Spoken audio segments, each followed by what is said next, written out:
Hello everyone, তোমাদের সকলকে welcome to বাংলার ব্যাকবেঞ্চার ইউটিউব চ্যানেলে। আজকে এই ভিডিওতে আলোচনা করব হোয়াট ইজ ইলেকট্রনিক্স এবং ইম্পর্টেন্স অফ ইলেকট্রনিক্স। তো তোমরা যারা ইলেকট্রনিক্স স্টুডেন্ট আছো বা ইলেকট্রিক্যাল স্টুডেন্ট আছো, তোমাদের কিন্তু এই দুটো টপিক কিন্তু জানা খুবই প্রয়োজন। স্পেশালি যারা ইলেকট্রনিক্স স্টুডেন্ট আছো, তোমাদের তো জানতেই হবে যে ইলেকট্রনিক্স জিনিসটা কী, সাবজেক্টটা কী এবং এই সাবজেক্টটার গুরুত্ব কতটা। তো আমি প্রথমে সব নোটগুলো ইংলিশে লিখে নিয়েছি এবং বাংলাতে তোমাদেরকে বুঝিয়ে দেবো যাতে তোমাদের মনে থাকে। তো তোমরা নোটগুলো কিন্তু খাতায় লিখে রাখতে পারো, তোমাদের কিন্তু সুবিধা হবে অনেক। তো প্রথম কোশ্চেনটা হচ্ছে হোয়াট ইজ ইলেকট্রনিক্স। ইলেকট্রনিক্স কি? The branch of engineering which deal with current conduction through a vacuum or gas or semiconductor is known as electronics. মানে ইলেকট্রনিক্স হলো একটা ইঞ্জিনিয়ারিং ব্রাঞ্চ। দেখো, ইঞ্জিনিয়ারিংয়ের মধ্যে তো অনেক ব্রাঞ্চ থাকে, ইলেকট্রিক্যাল, মেকানিক্যাল, সিভিল, তারপরে অটোমেশন, অনেক থাকে। তো সেই ইঞ্জিনিয়ারিং ব্রাঞ্চগুলোর মধ্যে ইলেকট্রনিক্স হচ্ছে একটা ব্রাঞ্চ। যে এই ব্রাঞ্চগুলোর মধ্যে এই ইলেকট্রনিক্স ব্রাঞ্চে কী শেখানো হয়, যে current conduction through vacuum or gas or semiconductor. যে কারেন্ট মানে কারেন্ট যে ফ্লো করে, ঠিক আছে, কোনো গ্যাস বা ভ্যাকুম বা কোনো সেমিকন্ডাক্টরের মাধ্যমে, তো সেইটা কিভাবে মানে ফ্লো করছে, এর প্রসেসটা কি, ঠিক আছে, এবং এর যে ভেতরে ডিটেলসে কিন্তু এই ইলেকট্রনিক্স সাবজেক্টের ভেতরে কিন্তু জানা যায় বা পড়া যায়। তো তুমি যদি ইলেকট্রনিক্স নিয়ে পড়ো তাহলে কিন্তু এই বিষয়গুলো তুমি জানতে পারবে। তো এখন বলবো যে ইলেকট্রনিক্সটা এত গুরুত্বপূর্ণ কেন, মানে ইলেকট্রনিক্সের গুরুত্বটা কি। তো importance of electronics. Electronics has gained much importance due to its numerous application in industry. মানে ইন্ডাস্ট্রিতে ইলেকট্রনিক্সের ব্যবহারটা কিন্তু প্রচণ্ড, ঠিক আছে, প্রচণ্ড হারে ইলেকট্রনিক্সের ডিভাইস কিন্তু ইন্ডাস্ট্রিতে ব্যবহার করা হয়। এখনকার দিনে দেখো অটোমেশন এবং রোবোটিকের সময় চলে এসছে। তো অটোমেশন আর এই রোবোটিকে কিন্তু ইন্ডাস্ট্রিগুলো চলছে। তো ইন্ডাস্ট্রিতে কিন্তু প্রচণ্ড হারে অটোমেশন এবং এই রোবোটিকের জন্য কিন্তু ইলেকট্রনিক্সের ডিমান্ডটা আরও বেড়ে গেছে। তো এবার আলোচনা করব যে ইলেকট্রনিক্সের মধ্যে কোন কোন ডিভাইসের জন্য এতটা ইম্পর্টেন্ট, মানে এতটা গুরুত্বপূর্ণ হয়ে উঠেছে এই ইলেকট্রনিক্স সাবজেক্টটা। তো প্রথম পয়েন্ট এতে যেটা আছে সেটা হচ্ছে রেকটিফিকেশান। তো রেকটিফিকেশান জিনিসটা কি সেটা বলি প্রথমে। The conversion of AC into DC is called rectification. Electronics device can convert AC power into DC power with high efficiency. তো এবার আমি বাংলায় বলেছি যে এসি ইন্টু ডিসি পাওয়ার, মানে এসি কারেন্ট আর ডিসি কারেন্ট, এই এসি কারেন্ট থেকে DC কারেন্টে কনভার্ট করার প্রসেসটাকেই বলা হয় রেকটিফিকেশান। এবার বলবো যে ইলেকট্রনিক্স ডিভাইসই কিন্তু এই এসি থেকে ডিসিতে কনভার্ট করতে পারে। আমি একটা উদাহরণস্বরূপ দেখাই তোমাদের। আমাদের যে মোবাইল চার্জার, ঠিক আছে, এই মোবাইল চার্জারটা কিন্তু এসি কারেন্ট থেকে ডিসি কারেন্টে কনভার্ট করছে, কারণ আমাদের ব্যাটারি, সেই ব্যাটারিটা কিন্তু ডিসি কারেন্টে চার্জ হয়, এসি কারেন্টে কিন্তু চার্জ হতে পারে না। তো মোবাইল ব্যাটারি বলো বা ল্যাপটপের ব্যাটারি বলো, সবগুলোই কিন্তু ডিসি ভোল্টেজে কিন্তু চার্জ হয়।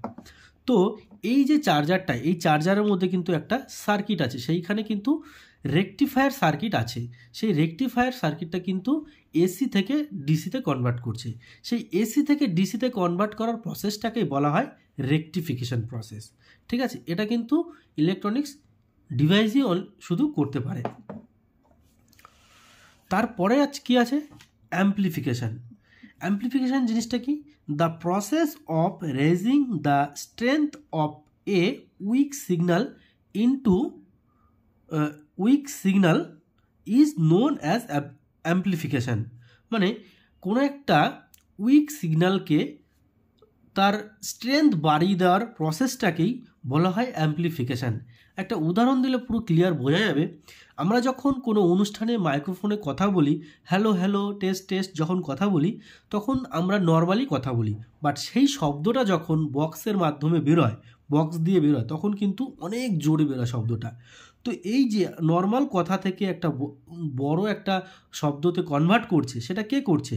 ইলেকট্রনিক্স অ্যাম্পলিফায়ার করছে। দেখবে মানে কোনো প্রোগ্রামে দেখবে বড় বড় ইলেকট্রনিক্স ডিভাইস থাকে, সেগুলো বক্সের সঙ্গে কানেক্ট করা থাকে, সেগুলো কিন্তু এই ছোট শব্দটাকে বড় শব্দতে কনভার্ট করছে। তো এই কনভার্ট করার প্রসেসটাকে বলা হয় অ্যাম্পলিফিকেশান। তারপরে কি আছে? তারপরে আছে কন্ট্রোল। কন্ট্রোলটা কিভাবে ইলেকট্রনিক্সে আমাদের এতটা হেল্প করছে? দেখো, electronics device find wide application in automatic control. Automatic কন্ট্রোলের ক্ষেত্রে কিন্তু ইলেকট্রনিক্সের একটা বিশাল বড় ভূমিকা আছে। কিভাবে? উদাহরণ দিলে পুরো ক্লিয়ার হয়ে যাবে।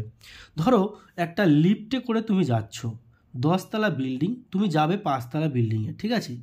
তো তুমি লিফটে ঢুকে 5 প্রেস করলে, তো ইলেকট্রনিক্স ডিভাইস মানে সেন্স করে নিল যে তুমি 5 নম্বর ফ্লোরে যাবে। তো সে মোটরকে সিগন্যাল দিয়ে দেবে যে তোমাকে কিন্তু 5 তলায় গিয়ে তোমাকে বন্ধ হয়ে যেতে, মোটরটাকে বলে দেবে। তখন কি করবে? মোটরটা যখন 5th ফ্লোরে যাবে, ফিফথ ফ্লোরে পৌঁছে কিন্তু সে বন্ধ হয়ে যাবে। তো সে অটোমেটিকই কিন্তু বন্ধ হয়ে যাবে। তো ইলেকট্রনিক্স ডিভাইস কিন্তু এই মোটর কন্ট্রোলার ক্ষেত্রে খুব কাজে আসে। তারপর হচ্ছে conversion of light into electricity, মানে লাইট থেকে কিভাবে ইলেকট্রিসিটিতে কনভার্ট করে ইলেকট্রনিক্স ডিভাইস, সেটাই বলবো। Electronics device can convert light into electricity. This conversation of light electricity is known as photo electricity, example solar panel. তো একটা লাইট থেকে ইলেকট্রিসিটিতে কনভার্ট করার যে প্রসেস, সেই প্রসেসটাকেই বলা হয় conversation of light into electricity. এবার একটা উদাহরণ দিলে ভালো হবে তোমাদের বুঝতে, সেটা হচ্ছে সোলার সিস্টেম। রাস্তায় দেখবে অনেক সোলার লাইট দেখা যায়। সোলার লাইটটা কী করে? দিনের বেলায় সূর্য থেকে কিন্তু সে সূর্যের আলো থেকে কিন্তু সে ইলেকট্রিসিটি ক্রিয়েট করে, ইলেকট্রিসিটি উৎপন্ন করে। সেই ইলেকট্রিসিটি উৎপন্ন করার পরে সেই সোলার সিস্টেমের ওইখানে একটা ব্যাটারি লাগানো থাকে, সেই ব্যাটারিটাকে সে চার্জ করার পরে কি রাতেরবেলা সেই ব্যাটারির থ্রোতে লাইটটা কিন্তু জ্বলে। তো কি করছে? সোলার সিস্টেমটা দিনের বেলা সূর্যের আলো নিয়ে ইলেকট্রিসিটি কনভার্ট করে ব্যাটারিটাকে চার্জ করছে, সেই ব্যাটারিটা রাতেরবেলা লাইটকে জ্বালিয়ে দিচ্ছে। এটাই হচ্ছে লাইট থেকে ইলেকট্রিসিটি কনভার্সেশন। তারপরে লাস্ট পয়েন্ট যেটা আছে, conversation of electricity into light. Sorry, electricity থেকে লাইটে কনভার্সেশন কিভাবে হয় সেটা বলবো। Electronics device can convert light into electricity into light. Example television, মানে আমরা যে টিভি দেখি, সেই টিভিটাতে আমরা একটা পাওয়ার সাপ্লাই দিই, ঠিক আছে? একটা পাওয়ার সাপ্লাই দিলে, পাওয়ার সাপ্লাইটা কি? পাওয়ার সাপ্লাইটা হচ্ছে ইলেকট্রিসিটিটা যখন টিভিতে দিই, তখন টিভির মধ্যে কিন্তু কিছু লাইট জ্বলে। সেই লাইটের মাধ্যমে কোনো ছবি বা কোনো একটা দৃশ্য কিন্তু এই টিভির মাধ্যমে ফুটে ওঠে আমাদের সামনে। তো এই প্রসেসটাকেই বলা হয় conversation of electricity into light. তো আশা করি তোমরা বুঝতে পেরেছো। যদি কোথাও ডাউট থাকে অবশ্যই কমেন্ট বক্সে কমেন্ট করে জানাবে, আর ভিডিওটা ভালো লাগলে একটা লাইক করে দিও। Thank you.